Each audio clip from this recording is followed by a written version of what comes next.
Halo, apa kabar? Assalamualaikum warahmatullahi wabarakatuh. Saya Hasbun Arif. Selamat menyambut awal pekan. Mudah-mudahan awal pekan ini Anda semangat ya menghadapi aktivitas sepanjang pekan ini setelah sebelumnya bersistirahat bersama keluarga. Presiden Prabowo Subianto pekan lalu itu batal lagi mengumumkan dan melantik Komite Reformasi Polri. Batalnya pengumuman dan pelantikan tim reformasi Polri itu menimbulkan tanda tanya dan sekaligus kekhawatiran publik bahwa rencana presiden itu hanya berhenti menjadi wacana atau kalau meminjam istilah yang sering digunakan oleh Pak Prabowo sendiri alias omon-omon. Ini kan sekarang juga netizen banyak menggunakan kalau orang cuma ngomong doang itu sebutnya sebagai omon-omon ya. Mengapa setelah lebih dari 1 bulan berlalu janji presiden kepada publik yang disampaikan melalui sejumlah tokoh lintas agama yang tergabung dalam Gerakan Nurani Bangsa beberapa waktu yang lalu itu kok sampai sekarang ini belum diwujudkan. Terkesan ada semacam keraguan, apalagi sekarang ini dari kalangan internal kepolisian kan muncul sinyal yang sangat kuat adanya resistensi, adanya penolakan, dan itu tercermin dari gerak cepat Kapolri, Jenderal Sigit Prabowo, membentuk tim reformasi internal mendahului pembentukan komite reformasi oleh Presiden. Ketika ditemui oleh wartawan saat menghadiri HUT TNI ke-80 di lapangan Monas Jakarta hari Ahad 5 Oktober lalu, Menteri Sekretaris Negara Prasetyo Hadi memastikan pelantikan akan dilakukan pekan depan. Maksudnya itu konteksnya tanggal 5 kemarin. Kalau pekan depan itu ya berarti itu pekan lalu dong ya. Minggu depan ya akan diumumkan dan dilantik oleh Pak Presiden, itu kata Prasetyo. Namun sepekan setelah berlalu, karena artinya sekarang sudah ganti pekan, ini Senin awal pekan, ternyata tidak ada nama-nama anggota komite reformasi yang diumumkan, apalagi kemudian dilantik oleh Presiden Prabowo. Sebelumnya kepada wartawan, Prasetyo itu pernah membenarkan nama mantan Menko Polhukam Mahfud MD menjadi salah satu anggota tim. Mahfud MD sendiri mengakui dia juga sudah diminta untuk menjadi anggota tim dan Mahfud MD mengaku tuh dia sudah bersedia. Karena ini kan lembaga ad hoc kata dia, bukan di pemerintahan. Kalau di pemerintahan seperti janji dia waktu Pilpres kemarin dia nggak akan mau ya setelah dia kalah Pilpres berpasangan dengan Ganjar Pranowo. Selain Mahfud MD, nama Menko Hukum dan Hak Asasi Manusia serta apa lagi Impas itu apa ya, Imigrasi dan Pemasyarakatan Yusril Iza Mahendra dan mantan Ketua Mahkamah Konstitusi Jimli Asidiki termasuk yang disebut akan bergabung dalam tim ini. Ini 3 orang ini semua ahli hukum tata negara ini ya. Awal wacana Presiden akan membentuk tim reformasi Polri itu mencuat ke publik ketika sejumlah tokoh lintas agama yang tergabung dalam Gerakan Nurani Bangsa antara lain tuh istri almarhum Presiden Abdurrahman Wahid, Sinta Nuriyah Wahid, kemudian ada Romo Pramani Suseno, kemudian juga ada mantan Menteri Agama Quraish Shihab, Profesor Quraish Shihab, ada mantan Menteri Agama Lukman Hakim Saifuddin, Pendeta Gumar Gultom, dan banyak tokoh lainnya itu ya. Itu mereka bertemu dengan Presiden Prabowo tanggal 11 September 2025. Ini pertemuan ini dilakukan sebagai rangkaian kegiatan Presiden itu menerima aspirasi sejumlah tokoh. Ini kan dilakukan safari pertemuan-pertemuan ini di Hambalang, di Kertanegara dan di Istana gitu ya. Dan kelihatannya Presiden pada waktu itu ingin mendapat masukan sebanyak-banyaknya ini sebagai buntut dari peristiwa Agustus 2025 ini ya. Ada yang nyebutnya prahara, ada yang nyebutnya huru hara. Tapi kemudian unjuk rasa yang berakhir menjadi kerusuhan dan menelan korban sampai 10 nyawa. Seusai pertemuan kepada media, salah satu anggota Gerakan Nurani Bangsa, mantan Menteri Negara Lukman Hakim Saifuddin, itu bahkan menyebutkan Presiden itu setuju membentuk tim investigasi independen kasus kerusuhan di bulan Agustus yang oleh Lukman Hakim Saifuddin disebut sebagai Prahara Agustus. Salah satu tuntutan masyarakat sipil yang juga menjadi aspirasi kami dari GNB adalah perlunya dibentuk komisi investigasi independen terkait dengan kejadian Prahara Agustus beberapa waktu yang lalu yang menimbulkan jumlah korban jiwa, korban kekerasan, luka-luka dan seterusnya yang cukup banyak. Presiden menyetujui pembentukan itu. dan detailnya tentu nanti pihak istana akan menyampaikan bagaimana formatnya. Juga kami menyampaikan tuntutan bahwa adik-adik kita, anak-anak kita, para aktivis, para mahasiswa, bahkan para pelajar kita yang saat ini masih ditahan di sejumlah kota, di sejumlah provinsi, kabupaten kota di tanah air, kami berharap sesegera mungkin bisa dibebaskan karena pada dasarnya mereka adalah anak-anak kita yang mestinya mereka tidak ada dalam posisi seperti itu. Nah, soal pembentukan tim reformasi Polri itu disampaikan oleh Pendeta Gumar Gultom. Tadi juga disampaikan oleh Gerakan Nurani Bangsa perlunya evaluasi dan reformasi kepolisian yang disambut juga oleh Pak Presiden akan segera membentuk tim atau komisi reformasi kepolisian. Saya kira ini juga atas tuntutan dari masyarakat yang cukup banyak. Terima kasih. Dan ini kemudian dibenarkan oleh Menteri Agama Nasaruddin Umar yang mendampingi rombongan Gerakan Nurani Bangsa bertemu dengan Presiden. Bahkan kata Nasaruddin Umar, Profesor Nasaruddin Umar ini seperti aspirasinya ini seperti gayung bersambut karena Presiden Prabowo juga punya pemikiran yang sama. Iya, tadi Bapak Presiden juga menyampaikan ini gayung bersambut ya. Apa yang ada dalam nurani bangsa itu juga dalam nurani saya, kata Bapak Presiden ya. Jadi harapan-harapan yang diminta oleh teman-teman itu juga malah sudah dalam konsepnya Bapak Presiden. Jadi istilahnya tadi itu gayung bersambut ya. Apa yang dirumuskan teman-teman ini justru itu yang sudah akan dilakukan oleh Bapak Presiden, terutama menyangkut masalah reformasi dalam bidang kepolisian tadi.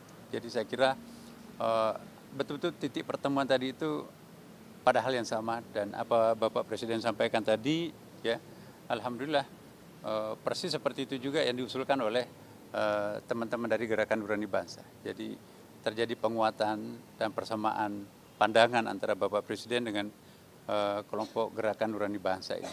Belakangan soal tim investigasi independen yang seperti dikatakan oleh Lukman Hakim Saifuddin itu dibantah oleh Mensesnek, Prasetyo Adi, dan juga Menko Yusril itu memastikan bahwa Presiden tidak akan membentuk itu ya, tidak akan membentuk tim investigasi karena sudah ada tim yang sama sebenarnya, kedudukannya lebih kuat katanya begitu ya. Sementara untuk soal tim reformasi Polri itu Yusril membenarkan, bahkan dia menyatakan Presiden akan segera menaikkan kepres tim itu dan segera melantiknya. Yusril menyampaikan hal itu tanggal 16 September 2025 atau hanya 5 hari berselang setelah pertemuan dengan tokoh-tokoh dari Gerakan Nurani Bangsa. Harapan bahwa Presiden serius dan segera melantik tim reformasi Polri itu makin kuat karena selang sehari kemudian, tanggal 17 September 2025, Presiden melantik mantan Wakapolri Ahmad Doviri sebagai penasihat Presiden bidang Kamtibmas dan Reformasi Polri. Perhatikan ada kata reformasi Polri-nya ya. Pelantikan Ahmad Doviri itu bersamaan dengan pelantikan Jamari Caniago sebagai Menko Polkam. Bahkan ini Doviri dan Jamari ini yang sebelumnya sama-sama yang satu Komisaris Jenderal bidang 3, yang satunya Letnan Jenderal Purnawirawan. Tapi kemudian pangkatnya itu sama-sama dinaikkan menjadi jenderal kehormatan. Jadi udah dapat pangkat, dapat jabatan lagi, udah dapat jabatan, pangkatnya naik lagi. Namun tunggu ternyata kepresnya apalagi pelantikannya nggak segera terwujud. Bahkan ini sampai terkesan ya kok maju mundur gitu ya. Media banyak menyebutnya seperti itu. Presiden kemudian melakukan lawatan ke luar negeri. Ya, ini mulai ke Jepang, kemudian ke New York. Ini kalau New York ini istimewa karena hadir dalam sidang umum PBB. Kemudian dilanjutkan ke Kanada dan Belanda sampai tanggal 26 September. Dan pada waktu itu Mensesnek Prasetyo Adi menyatakan pelantikan akan dilakukan setelah Presiden kembali ke tanah air. Artinya setelah tanggal 26, yaitu berarti 26, 27, 28, begitulah kira-kira ya. Nah, di tengah-tengah lawatan Presiden ke luar negeri itu, tanggal 22 September, atau sehari menjelang Presiden Prabowo pidato di sidang umum PBB itu, Humas Mabes Polri menyampaikan kabar bahwa Kapolri telah membentuk tim reformasi internal yang beranggotakan 52 orang Pati dan Pamen Polri. Pamen perwira menengah ya, Pati itu perwira tinggi, tapi terbanyak adalah perwira tinggi. Tim ini dipimpin oleh Komisaris Jenderal Polisi Krisanda Dwi Laksana yang sekarang menjabat sebagai Kepala Lemdiklat Polri.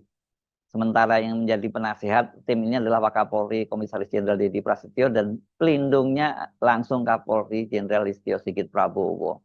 Sprintnya malah telah terbit tanggal 17 September atau pada hari yang sama ketika Dovili dilantik oleh Presiden. Ini Kapolri gercep ya, ini pengumuman dan pembentukan yang mendahului tim reformasi pemerintah dan diumumkan saat Presiden berada di luar negeri itu menimbulkan keterkejutan banyak pihak ya, dan ini banyak yang menilai sebagai perlawanan, bahkan ini ada yang nyebutnya juga insubordinasi terhadap Presiden, melawan atasan gitu ya.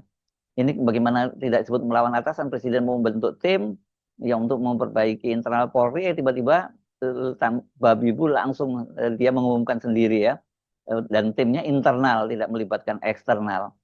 Jadi maksudnya apa ini? Banyak sekali pro kontra.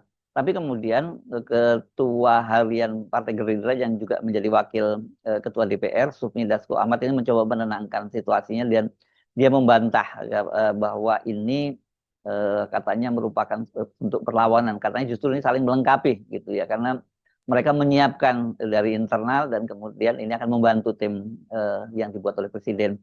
Sementara Prasetyo Hadi juga menyatakan dia membantah kalau ada semacam itu, bahwa ada perlawanan begitu kata dia. Tapi dia menyatakan bahwa memang beda antara tim yang dibentuk oleh Kapolri dengan tim Presiden ini. Jadi Prasetyo secara tidak langsung menyatakan bahwa akan jalan terus ini tim yang dibentuk oleh Presiden ini kendati Kapolri sudah membentuk tim sendiri. Kapolri sendiri juga membantah, internal polisi juga membantah bahwa ini merupakan perlawanan gitu. Justru katanya ini kalau kata Kapolri mereka menyiapkan secara internal dilakukannya reformasi itu. Nah, tapi kemudian penjelasan Kapolri ketika dia bicara di program Rosi di Kompas TV itu kok makin menegaskan bahwa memang ada resistensi internal kepolisian. Salah satu poin penjelasan Kapolri yang banyak mendapat sorotan adalah penegasan bahwa reformasi di tubuh Polri itu harus dilakukan dari dalam, bukan semata-mata diserahkan kepada komite bentukan Presiden Prabowo Subianto. Jadi saya kira kalau kita nggak mereform diri kita sendiri, tentunya seberapa hebat pun komite ataupun komisi yang dibentuk, orang-orang yang ada di dalamnya, kalau kita nggak mau mereform kita sendiri ya percuma. Itu kata Listio Sigit dalam program Rosi ya di Kompas TV tanggal 25 September 2025. Ini waktu Presiden masih ada di luar negeri. Listio Sigit menjelaskan tim akselerasi yang dibentuk untuk menumbuh itu katanya bermaksud untuk menumbuhkan komitmen dan semangat yang sama di internal Polri agar siap melakukan transformasi dan perbaikan. Pernyataan dari Listio Sigit ini yang sangat terkesan merupakan resistensi karena dia nganggap ya percuma mau hebat siapapun orangnya hebat kalau mereka nggak mau ya nggak bisa terwujud gitu. Dan juga selain soal reformasi kan yang banyak dituntut oleh publik itu adalah pencopotan Kapolri, Listio Sigit sebagai Kapolri. Nah di situ Listio Sigit juga menyatakan bahwa dia sudah bertanya bahwa kepada sahabat dan juga bawahannya di Polri, bagaimana kalau dia mengundurkan diri? Kata dia kalau dia mengundurkan diri, ya itu akan makin parah situasi di Polri. Jadi dia meminjam mulut anak buahnya yang menyatakan mereka menolak itu, gitu ya. Ini tentu saja dianggap juga merupakan bagian dari resistensi dia untuk dia tidak mau meninggalkan posnya sebagai Kapolri. Padahal banyak yang menilai bahwa Kapolri itu bagian dari persoalan karena ya tadi hubungannya Kapolri dengan Joko Widodo yang dia dikenal sebagai geng Solo, dan institusi Polri itu kan di eranya Presiden Jokowi itu kan betul-betul rusak-rusakan karena digunakan sebagai alat politik ya. Ini sebagai satu alat hukum dan alat politik, alat hukum untuk menindas para kelompok-kelompok oposisi Presiden Jokowi, sementara alat politiknya digunakan untuk pemenangan. Makanya muncul istilah parcok ya, atau partai coklat itu, yang dianggap sekarang partai yang terkuat dan terbesar di Indonesia, bukan PDIP, Golkar atau Gerindra. Nah setelah muncul pro kontra yang dipicu pembentukan tim reformasi internal, penundaan berkali-kali pengumuman dan pelantikan tim reformasi Polri oleh pemerintah itu menimbulkan tanda tanya. Kok kesannya ini maju mundur, yang bahkan ada yang mempertanyakan jangan-jangan Presiden sudah mulai masuk angin. Kalau kemudian Presiden masuk angin, apa alasannya? Apakah Presiden juga tersandra? Misalnya begitu. Itu banyak sekali pertanyaan semacam itu. Padahal kan reformasi Polri itu adalah salah satu tuntutan terbesar publik saat ini. Yang juga semakin menimbulkan tanda tanya adalah penjelasan dari Mensesnek Prasetyo, mengapa pelantikan itu batal dilaksanakan pekan lalu, dan itu setidaknya adalah pembatalan yang kedua kalinya. Ya, ini pertama yang janji dari Prasetyo bahwa setelah Presiden pulang dari luar negeri, ya, dan yang kedua itu pekan lalu gitu ya. Nah, sekarang nggak tahu kapan lagi akan dilantik ini. Nah, apa alasan dari pemerintah atau istana mengapa kemudian batal mengumumkan dan sekaligus melantik struktur Komisi Reformasi Kepolisian pada pekan lalu itu? Prasetyo menyatakan bahwa mereka tuh belum menemukan tanggal yang cocok untuk mengumumkan peresmian komisi yang dibentuk oleh Prabowo itu. Padahal kata dia pemerintah itu telah mencoba menjadwalkannya. Ya begini ya, sebenarnya mau diumumkan minggu ini tadinya, tapi beberapa kali hari yang dipilih ada beberapa di antara anggota yang akan masuk ke dalam Komisi Reformasi Kepolisian itu berhalangan. Begitu loh kata Prasetyo hari Jumat kemarin tanggal 10 Oktober 2025. Menurut saya aneh banget ya. Ini nggak masuk akal ya untuk momen yang sangat penting begini, dan apalagi sudah direncanakan jauh-jauh hari, setidaknya kita hitung 1 bulan lah ya kalau menghitung tanggal 11 ketika Presiden bertemu dengan Gerakan Nurani Bangsa itu, dan tokoh seperti Mahfud MD menyatakan sudah siap gitu. Dan saya kira tokoh-tokoh lain yang tadi disebut namanya juga pasti sudah menyatakan siap ya, dan mereka menunggu-nunggu dong kapan akan dilantik ya. Sekarang disebut berhalangan, apalagi sampai 2 kali. Ini hampir dipastikan kita bisa menduga bahwa alasannya nggak sesederhana seperti itu ya. Semoga ini bukan karena Presiden ragu-ragu atau maju mundur, karena ada tekanan dan kemudian akhirnya dibatalkan seperti yang rencana pembentukan tim investigasi independen. Tapi kan persoalannya beda ya. Kalau menurut versi istana, mereka nggak pernah menyatakan itu. Pak Prabowo tidak pernah menyatakan setuju untuk membentuk tim independen, tim investigasi independen seperti dinyatakan oleh Lukman Hakim Saifuddin. Ini yang membantah bukan hanya Prasetyo, tapi juga Yusril Iza Mahendra juga membantah. Kalau tim reformasi Polri ini kan jelas sudah diakui, sudah bahkan kata Yusril sudah disiapkan kepresnya, dan nama tokoh yang akan dilantik juga seperti Prasetyo sudah dihubungi dan sudah bersedia, salah satunya adalah Mahfud MD. Jadi aneh kalau masih mencari kecocokan waktu alasannya.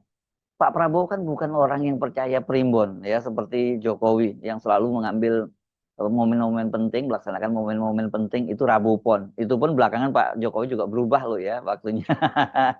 Cuma memang kalau dalam soal angka-angka kelihatannya Pak Prabowo percaya angka 08 itu sering diutak-atik ya. Kalau kita Pak Prabowo pidato kan kita sering lihat dia diutak-atik akhirnya ketemu angka 8 gitu. Tapi saya kira kan selama ini kesannya itu hanya lucu-lucuan lah buat Pak Prabowo ya. 08 betul nama yang penting, buat nama yang sangat meaningful buat Pak Prabowo, tapi bukan berkaitan dengan perhitungan primbon lah ya gitu. Jadi dia hanya senang bercanda saja lah gitu ya. Makanya diotak-atik dan sering angkanya dipaksakan pada 8, padahal kadang-kadang nggak tepat juga 8. Tapi namanya juga bercanda ya. Ayo Pak Prabowo, ini harus segera dilantik ya, biar mereka ini segera bekerja, tim reformasi Polri itu, dan seperti apa nanti bentuknya reformasi Polri yang dilakukan, usulan dari tim reformasi Polri, dan kemudian tentu dibuka kepada publik, gelar masukan-masukan dari publik, dan kemudian masukan dari publik itu digabung dengan hasil tim, digodok lagi dan sebagainya, dan menjadi keputusan yang terbaik ya. Ini pertaruhannya soal reformasi Polri ini bukan hanya soal niat baik Pak Prabowo, tapi harus dilaksanakan karena ini berkaitan dengan reputasi Pak Prabowo. Jangan seperti Pak Jokowi yang suka berjanji tapi nggak pernah ditepati gitu ya. Saya Harsbun Arif, sampai jumpa lagi. Wassalamualaikum warahmatullahi wabarakatuh.